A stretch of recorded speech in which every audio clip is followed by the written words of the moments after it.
Okay, good morning, everybody. Okay, so I can be really honest and say I didn't prepare for this one beforehand. I kind of just like glanced at it, which is totally fine just because this topic I really like. It's about, again, comparison, but it actually falls into the category of a lot of things, not just comparison, about like being tired in life, just about just a lot of things. And so I wanted to share this because I literally yesterday I was so frustrated with myself because I was so tired of comparing myself and telling myself like I can't, or maybe this can't happen. And so I have a call this week with someone really high up in the company. But she's not just high up in this company. She's just really great with just like words and inspiration and just like speaking life over people. And so I have a call with her this week because it was really getting to me. And I always am honest with y'all when my headspace isn't that great. So yesterday I was just like, I'm so sick of not staying in my own lane. Like, and I posted something where I had said, because I heard this on a podcast or a Zoom or wherever I heard it, and they were like, the first thing that you can do to lose a race or to get behind is to start running and then look back to see where your competition is, and then you're instantly like put behind. So I had that visual in my mind, and I was like, Macy, you've literally got to get your crap together. Like, you've got to stop like looking elsewhere, because if not, you're going to lose the race that you're on, and you're not even on this race. It's more, life is not a race. And that's something that I constantly have to tell myself. And so I really have to just ground myself and tell myself, okay, Macy, you're literally not in race. You might be having like some, not even competition, because I'm not in competition with anybody. I'm in competition with myself and my own thoughts. And so that was something that I had to really ground myself with and be like, Macy, get your crap together. And so that's kind of something that I'm going to go off today, because comparison really creeps into my mind for like absolutely no reason. And then today I dedicated myself to literally not looking at anybody else's Facebooks or anything. Like, for the time being, I am shutting off anybody that I compare myself to, and I'm just like this, like the whole time. Me and my team, we're just gonna be like this, because if I want presidential to happen and if I want promotions and duplication to happen within my team, I have literally got to stop focusing on other people. So hopefully this helps. Sorry for my spill. So this one says, there's a reason you chose this reading plan. Maybe you're struggling under the weight of constant comparison, always falling short of the impossible standard you have in your mind. How many of you set a standard in your mind that you have to be all the way up here, and then you're right down here, so you're mad at yourself that you're not all the way up here? Literally me every single day of my freaking life. And it says, maybe you've lost friendships because of your constant need to be the best, or your relationships have lost intimacy because comparison has stolen your ability to be a true and uplifting friend. It says, or maybe you're just tired of the constant barrage of life that fills your mind with anxiety, doubt, depression, anger, and because of the comparison. That was me yesterday. I like told myself, I was like, you are done. Like, stop, just stop. You're like torturing yourself. You can't go on like this. And I said, and it says, I can't keep up. You think you long for a place of peace where you can be loved for who you are, not for what you have, what you've accomplished, your popularity, influence, and likes, loved with no filter needed. I'm going to be really honest. For what we do, I love what we do. I'm a huge advocate for it. I will literally cut off my right arm for what we do. Like, I genuinely love what we do. But when we're in the game of social media, you can get so obsessed with the likes. I'll have people message me and they're like, I've only gotten 2 likes. And I'm like, sis, you probably have a million eyes on that view. They just didn't like it. And so you need to stop focusing on the likes. You need to stop focusing on the person next to you that is like an influencer and is beautiful. I compare myself to Cheyenne all the time because she literally looks like, I mean, she is an influencer and she looks so beautiful on social media. She has all these right things. And so it's not saving you any, or it's not like helping you any. So maybe that is like translates with you where it says love with no filter needed. I know, because that was me at the beginning of this year. I decided to take a 3-day water only fast and pray over a few things I wanted to overcome in my personal life. I know I keep stopping, but this is really important. Cami, in our VIP page, she actually recommended people to do a fast, whether that be for 24 hours, whether that be for 3 days. I think she did, Morgan, correct me if I'm wrong, I think she might have did a 3-day one or a little bit longer. I don't know if you saw that. I don't know either, but she did it, and she was like, when you do a fast, you find out so many peaceful things about yourself, and like you just connect with God on a more spiritual level. Like, it's really great. So if you've never fasted before, I've fasted, and the most I've ever done is like 16 hours. So, but I've actually wanted to do like a 3-day one, or not even a 3-day, but maybe a full day, and then figure out, okay, can I go longer than this? But if you haven't done that, do that. And it says, I decided to take a 3-day water only fast and pray over a few things I wanted to overcome in my personal life. I wrote a few prayers on post-it notes and stuck them on a wall in my closet. I was really good about getting up in the morning and spending extra time in God's presence, praying over these post-it notes for about 3 days. As soon as my fast ended, my extra prayer time seemed to end as well.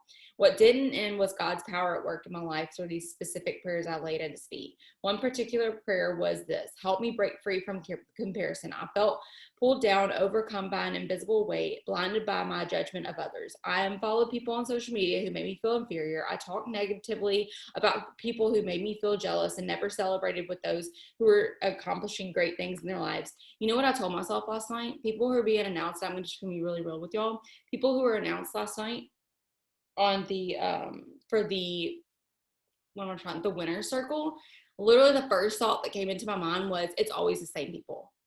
Number one, no, it's not. Secondly, it's the same people, it's some of the same people because they have the grit that I've obviously not leveled up to yet. And so, like, I could literally tell myself these lies all day, and that was just like the double talking. Immediately when I heard that come into my mind, I was like, no, why would you be mean to people who are successful and who are showing you a way that you can be successful? Why would you ever think negatively towards them? And so, again, like, that's just all the negative thoughts came flowing into my mind. And it said, I talked negatively about others. The only peace I had with isolation. When no one was around to compare myself to, I was safe. But loneliness set in and left my world small and my mind smaller. I wanted a way out. The following reading plan is the answer I feel came straight from the throne of grace. Over the next 7 days, we'll explore questions like, what is comparison? What happens when we compare? How do we overcome comparison? Through these thoughts given straight from God in my searching prayer for freedom, I believe you will also find freedom from the trap of comparison and experience the full, abundant life he planned for you. And then it has this prayer for you, and it says, Lord, I'm so tired. I'm tired of always feeling like I'm not enough, not doing enough, not accomplishing enough. The world around me gives me too many opportunities to compare myself to others, and I know it is not healthy. Help me to lay this at your feet with full confidence that I can be free from this. I want to be the person you created with nothing holding me back from my full potential, in Jesus' name. Okay. Yeah, Morgan, you don't know half the names that are called out. Literally, that was the lie that I told myself, and I was like, half of these things I've never even heard before. It was just, it didn't make sense for me to think like that. But that's how the enemy, and that's how comparison can quickly set in. Is it's like sinking sand. Once you're in, it's like, oh, let's just come on, just pile it all in. You can just go sink real quick because then all these negative thoughts come to you. And I talk about negative thinking. I talk about comparison all the time because it's genuinely something that I can really, really relate with, very, because my mind just like gives me so much negative energy sometimes. Even though I'm all about empowerment and positivity and all these things, it's because I work extra freaking hard to make the positive things welcome. This past weekend, I was extremely frustrated with my team. Not my leaders. I was just frustrated with my team. Why? It was probably because it had something to do with myself, because felt like I was on this race to go to presidential. And although I'm still somewhat on that, I was frustrated at them and angry at them because their actions weren't equaling up to the efforts in my head that I wanted them to have. Okay, number one, I'm setting an unrealistic expectation on them. So the only person that I'm hurting within that is myself. And number two, I'm comparing myself to other people's teams, when maybe some people's teams have been in this business 12 years. Their teams are on a different journey than mine. So why would I sit here and compare and say, my team isn't doing this, my team isn't doing this, my team isn't doing this? I'm just like not giving my team enough grace. Then again, there are times where I am giving them too much grace. So it's kind of a balance that I have to figure out. But maybe one of you guys are feeling this way, where you're like, why do I keep comparing? Why do I keep going down this like rabbit hole of just frustration, anger, and just like this overwhelming systolic, I always get these words confused. Someone said systolic the other day, like where you're in a constant cycle, I think that's the word, of just comparison, and just like, it's just a trap. It's literally a trap I can't escape. And so I started this plan, and I can tell y'all which plan it is if you want me to, or I can read it over the next week, since we have a week to read this every single day. I didn't know if y'all wanted me to talk about the same topic, but this is personally something that I struggle with. And God tells you, like, he's giving you a journey of your own. He's giving you a destination of your own. He's giving you all these tools of your own.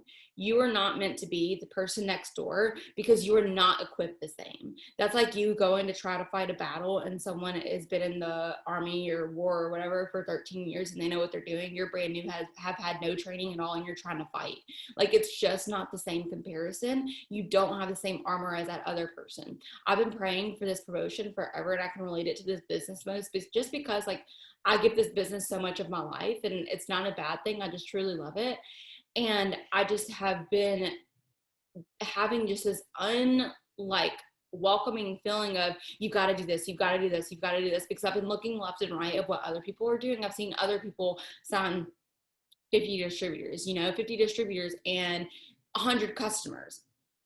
Well, if I prayed for that, and if I truly wanted that, I think God would be like, sis, you cannot handle that, so stop praying for that. I will give it to you when it's right, but you would not be able to handle that. You guys, my limit right now, like the most I've ever signed is like 10, and I know I can handle 10 distributors. If I were to pray for 50 distributors right now, I would literally cry in overwhelmingness. And so other people can do that. Maybe Morgan can handle that. Maybe Cheyenne can handle that. Maybe other people like Rachel or all of them can handle it. Me personally, I know what I can handle. God knows what I can handle. So my frustration comes from me trying to move too quickly in this journey. And I know for me, if I'm going at like a steady pace, but more of like a pace that I can handle, but more of like okay, it's on, like it's happening. God's going to bless my efforts. And I just have to trust that, even if it can be really frustrating. Friday, I think I told y'all that like, it's okay. I can't remember, my days run together, that it's okay to yell. It's okay to get your frustrations out at God. It's not like he's this sensitive human where if you yell at him, he's going to cry and like run away and like just not forgive you. That's not how it works. And so if you're frustrated, I spent a lot of, it was Friday, and then honestly even Saturday and Sunday, which was yesterday, I spent a lot of time having frustration. I did, because again, I was just so, I was terrified for the family call, because I was like, I have this feeling that they're not going to call my name, because I obviously knew the points for the winner's circle. And I was just like, I'm so tired of falling short. I'm so tired of looking left and right and me falling short. And I know that the reason why I have fallen short so many times, and honestly, have I fallen short? Probably not in God's eyes. For me, yeah. And it's because I've looked left and right so many times that it's genuinely hurting me more than it's helping me. And there's a healthy comparison and there's an unhealthy comparison. I do more of the unhealthy comparison. I still don't really know how to do the healthy comparison. And so that's something I'm really working on. And so I'm going to be praying over my heart for that. But this is something I wanted to read out too.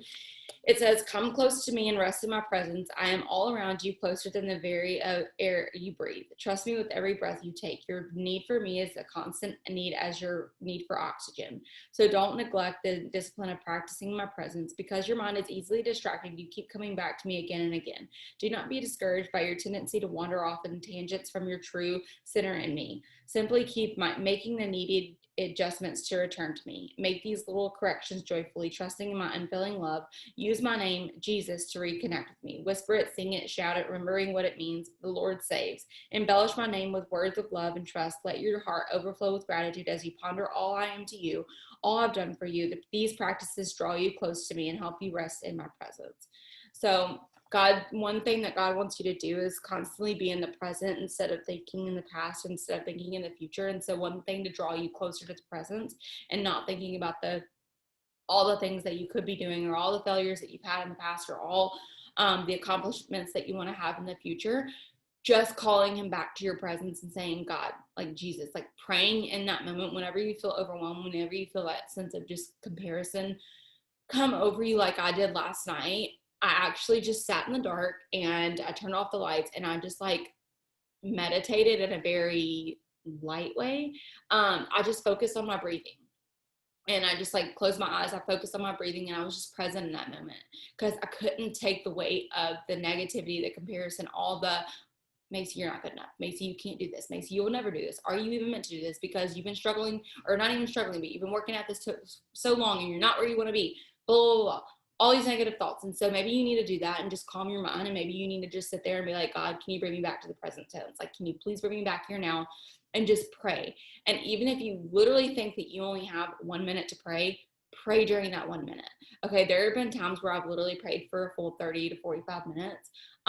That's more recently than when I first started my prayer journey. I never started off that long, but now I'm so filled up with prayer that I actually enjoy it. And so I'll spend 45 minutes exercising. Instead of listening to something, I'll pray. Doesn't happen every day, but it just constantly, he said, like, obviously the simple way to draw me closer is just saying Jesus and repeating that over and over again. It's going to reconnect you, and it's going to bring a pathway to him for him to work in your life and your heart and your mind. So if you've not been doing that and you really feel overwhelmed, or you feel just filled with just anxiousness, anxiety, not, I don't know, all the anger in the world, whatever you might feel, starting with prayer is the best way that I can tell you that'll bring you back to your peace. And I promise you, it might not be something that's going to be like super, super quick, but if you do it repetitively, just like we do anything in this business or in life, consistency is key. Do it over and over and over again, and it's going to build a pathway in your heart to just connect you and him. And it's going to be so overwhelming that when you do have bad days, you know that it's going to get better. When you have comparison, you know that God is giving you a direct path, and that there's no reason for you to compare to someone else, because they might be in a senior year in high school, you might be a kindergarten, like you're on two different levels, no way of comparison. You bring value just as much as someone else. And I heard a podcast yesterday, and then I'll shut up. It was Joyce Myers, I think. She was talking about like people, suicidal thoughts, and people who just want to give up and stuff. And the thing that she said, and it was just like a calming presence in her name or in her voice, she was just like, don't give up, because you are meant to be on this earth. We need you to fulfill a certain like prophecy, or to fulfill a certain thing that God has in store for you. Even if you feel like it or not, you have a purpose on here. I don't know what it is. We don't know what it is, but God knows what it is. And so you have to trust in that and just say, I won't give up. I can't give up. I won't give up. And just start talking to yourself. Pray to Jesus and be like, God, can you show me my way? There are so many times where I don't feel my purpose. There are so many times where I don't feel excited to get up for the day. And so I have to sit there and say, God, can you please just give me a word that I am doing something right today? And that's when someone will send me a gratitude message. That's when someone will send me something on Facebook saying, hey, I needed to read your post today because today I didn't want to get out of bed because I was so depressed. I get messages like that all the time. And it's when I pray saying, God, I need signs that I'm doing something right, because I feel like I'm a failure. So hope that helps. But I just felt like that was really called to my heart to talk about, because whenever I'm struggling, I want to be honest. And yeah, so I'm going to stop this recording.